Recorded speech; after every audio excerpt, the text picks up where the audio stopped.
Hello and welcome to World in 5.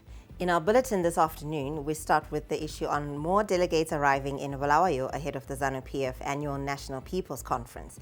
Apart from the official launch of the conference on Friday by the first secretary of the party, President Mnangagwa, the anti-sanctions petition signed by the party has also taken center stage.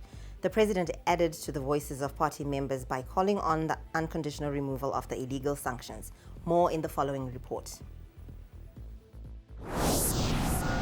President Mnangagwa, was also the chairman of the Southern African Development Community, applauds the decision by the regional bloc to set aside 25 October as Anti-Sanctions Day.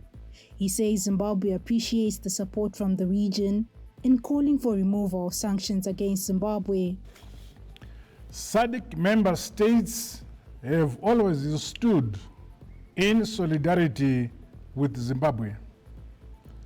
The summit decision added impetus to our collective resolve to fight against these illegal measures. We spoke to our correspondent Andile Chuma in Bulawayo to give us more details on preparedness for both the conference and Anti-Sanctions Day. Well, all is set for the 21st annual Zanu Pf National People's Conference, which is going to be held here at the Zimbabwe International Exhibition Center, which is going to run under the theme Industrialize and Modernize towards the attainment of Vision 2030. So we have seen a number of delegates arriving. Probably you can see it's very busy, and final preparations are being put in place. Ongoing currently is the Zanu Pf Business Expo. All is well there. It's been a very busy 2 days for the expo, and people are still exhibiting. It's fully subscribed, and they've actually had to erect some tents for a spillover of exhibitors who they have not managed to accommodate inside the exhibition halls, as they had a much higher than anticipated number. So tomorrow we're expecting that the event is going to start at around 7 a.m.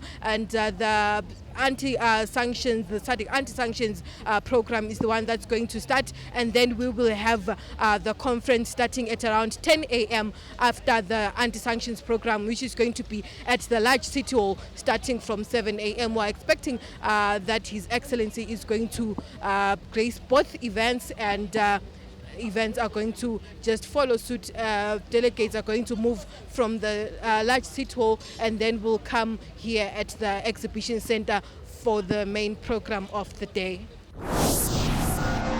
In other news, Indian ambassador to Zimbabwe, Brahma Kumar, held a meeting with Vice President Kembo Mohadi, pushing to improve trade between the two countries. Ambassador Kumar said Indian companies are looking into investment opportunities in the country, with major sectors being pharmaceuticals, mining and SMEs. Our trade is limited to, it is not going beyond $200 million per year, which should be enhanced. And to identify this, recently we had a joint trade committee meeting between the two countries. So we are discussing on how to get some umbrella agreement which can boost our bilateral trades, and sectors which have been identified are pharmaceuticals, healthcare, and the mining, minerals, capacity building in these sectors, and also SMEs, MSMEs, and rural crafts. So these are some of the areas, and also of course I'm seeing there's a diamond cutting and the capacity building. Business came to a standstill at the Haddon and Sly complex in Bulawayo after an electric switchboard on the ground floor burst and caused a fire. One person reportedly collapsed after inhaling smoke from fire. The Bulawayo Fire Brigade reacted quickly to contain the situation. However, business people operating from the complex were ordered to collect their wares. Bulawayo Chief Fire Officer Mhlangano Moyo speaks. Fire involved in assortment of goods allied to, we have managed to contain the fire. We mobilized 3 fire engines of fire. As of now, the fire is under control. We are now just pushing off the smoke from all the buildings so that they start their operations. Mozambique's ruling party, Frelimo, has won the country's elections, extending its 49-year grip on power in the southern African nation. Frelimo's presidential candidate, Daniel Chapo, will replace Filipe Nyusi, who has served 2 terms. At 47 years old, Chapo, who gained 71% of the vote, will be the first president born after Mozambique's independence in 1975.